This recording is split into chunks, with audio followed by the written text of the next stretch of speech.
Fourth Way by P.D. Ouspensky. Chapter 13. Question. If one feels depressed or irritated, what steps can one take against it? Answer. First, one must try to remember oneself. And secondly, to remember that what is depressed is not oneself, but one's imaginary picture of oneself. Man's progress begins from the moment he realizes that he is one thing and his imaginary picture of himself is another thing, when he sees that he is smaller, weaker than he thought, that he is all sham. He is on the way to development. He has practically nothing, but enough to develop. Question. Since I have no permanent I, if I try not to identify with one I, do I identify with another? Answer. You must understand that you were given certain ideas in the same way as Mr. Gurdjieff explained them, that is, gradually, first giving one aspect of an idea and then another. Many things are explained first in an elementary way, and then more details are added. When we speak of a man who is not in the work, we say he has no I. If a man starts to study and make efforts, this already means a certain state. He has a magnetic center, and magnetic center is the beginning of I. So he no longer has the right to say that he has no I. Naturally, he cannot say that he has it complete and permanent, but he must already have a line of action, and this must mean an I. It is not yet fully conscious, but it grows. Question. What are the kinds of things to look for in trying to separate false personality from the rest of oneself? Answer. It is necessary to understand the features of false personality. What makes it up? You may be able to see it in the glimpses you remember of the age to which you can attribute the beginning of false personality. There are two things that are permanent in us: buffers and weaknesses, or features of false personality. Everyone has one, 2 or 3 particular weaknesses, and everyone has certain buffers that are especially important, for they enter into all his decisions and his understanding of things. This is all that is permanent in us, and it is lucky for us that there is nothing more permanent, because these things can be changed. Buffers are artificial. They are not organic. They are chiefly acquired by imitation. Children begin to imitate grown-ups and create buffers, and some others are unwittingly created by education. Features or weaknesses can sometimes be found out, and if one knows a feature and keeps it in mind, one may find certain moments when one can act not from this feature. Everybody has many features, but 2 or 3 are particularly important because they enter into every subjectively important situation in one's life. Everything passes through them, all perceptions and all reactions. It is very difficult to realize what this means because we are so accustomed to it that we do not notice it. We are too much in those features. We have not yet got enough perspective. Question. Must the chief feature necessarily be bad? Answer. It is chief weakness. Unfortunately, we cannot think that our chief feature is strength, because we have no strength. Question. How can it be weakness if there is no not weakness? Answer. It means mechanicalness. We are mechanical in all things, but in 1 or 2 things we are particularly mechanical and particularly blind, and that is why they are our chief features, chief weaknesses, for we cannot see them. Other things that are not weaknesses we can see. Question. What would you call a weakness? Do you judge by ethical standards? Answer. No, as I said, a weakness is a thing in which you are most mechanical, Naturally, things concerning which you are absolutely helpless, where you are most asleep, most blind, are bound to be your chief weaknesses, because there are degrees in everything. If there were no degrees in our qualities and manifestations, it would be very difficult to study. We can study ourselves only because of these degrees. Even features are not always the same. Sometimes they are more definitely expressed. Sometimes, in rare cases, they show themselves to us a little, and only in a way that can be found. But features are difficult to see in oneself.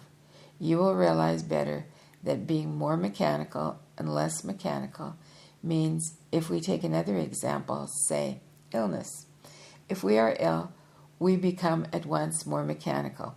We cannot resist the external world and things in it, even as much as we resist them ordinarily.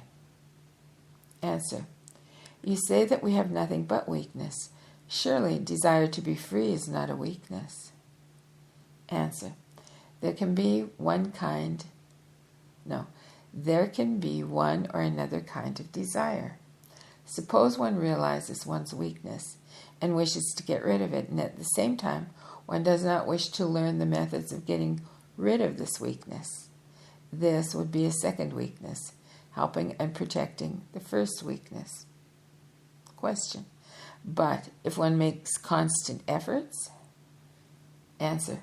Again, that will belong to the other side of you, to what I call you in quotes. This you is not a power or a force. It is merely a combination of certain desires to get rid of something. If you realize that something is wrong and you formulate a desire to get rid of it, then you can keep your mind on it sufficiently long. If you can keep your mind on it sufficiently long, it becomes a certain plan of action. And if this line of action is sufficiently prolonged, it can attain results. Only it is necessary to add again that several different lines of action are needed to attain results, not just one line. We have to work at the same time on one thinking and another thing and a third thing. We have to work at the same time on one thing and another thing and a third thing. If we work on one line, we will get nowhere. Question. I did not understand it when you said once that we cannot change anything, but we must act differently. Answer. Try to think. While we remain as we are, we have to act differently. You cannot change at once. Change is slow, but you have many things to do, and if you do them in a wrong way, you will never change. Being a machine is not an excuse, although people use it. I am a machine. I cannot change anything, and so they do everything as before.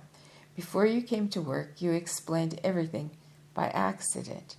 Now you come to the conclusion that tomorrow will be the same as today unless you change.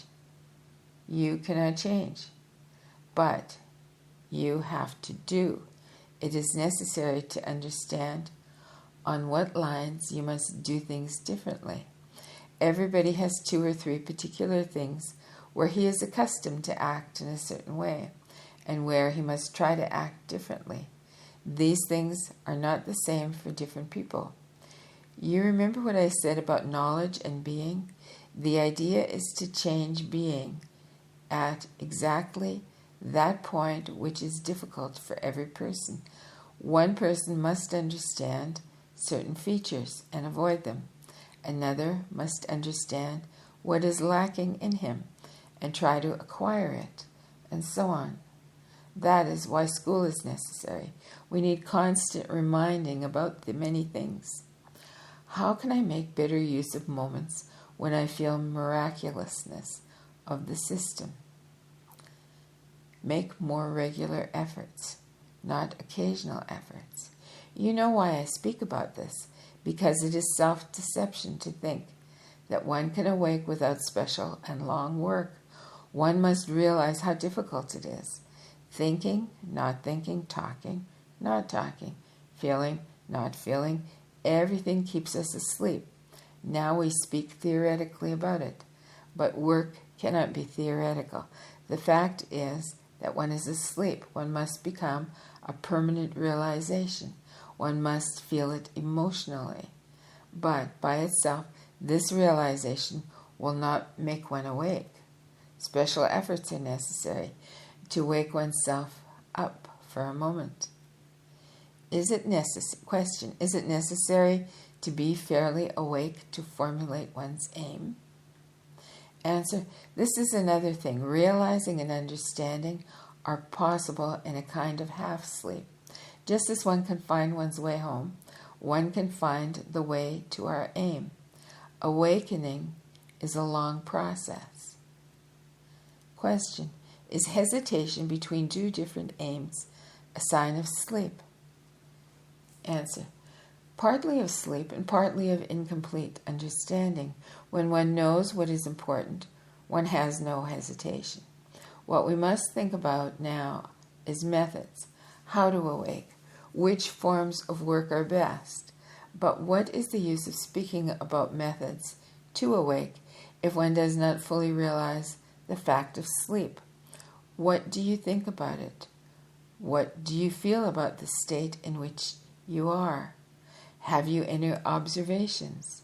This is very important because there are many things about which we can speak seriously only if we have no doubts about this point. So it is necessary to think about the state and different effects and consequences. If you take one day of your life and you try to get over it, you will see that there are many things that you would not have done if you were not asleep, because they were unnecessary or wrong, or that you did many other things rather than one particular thing, because for that particular thing it was necessary to be awake. All these conversations, systems, theories can help only if, together with this, you work on yourselves.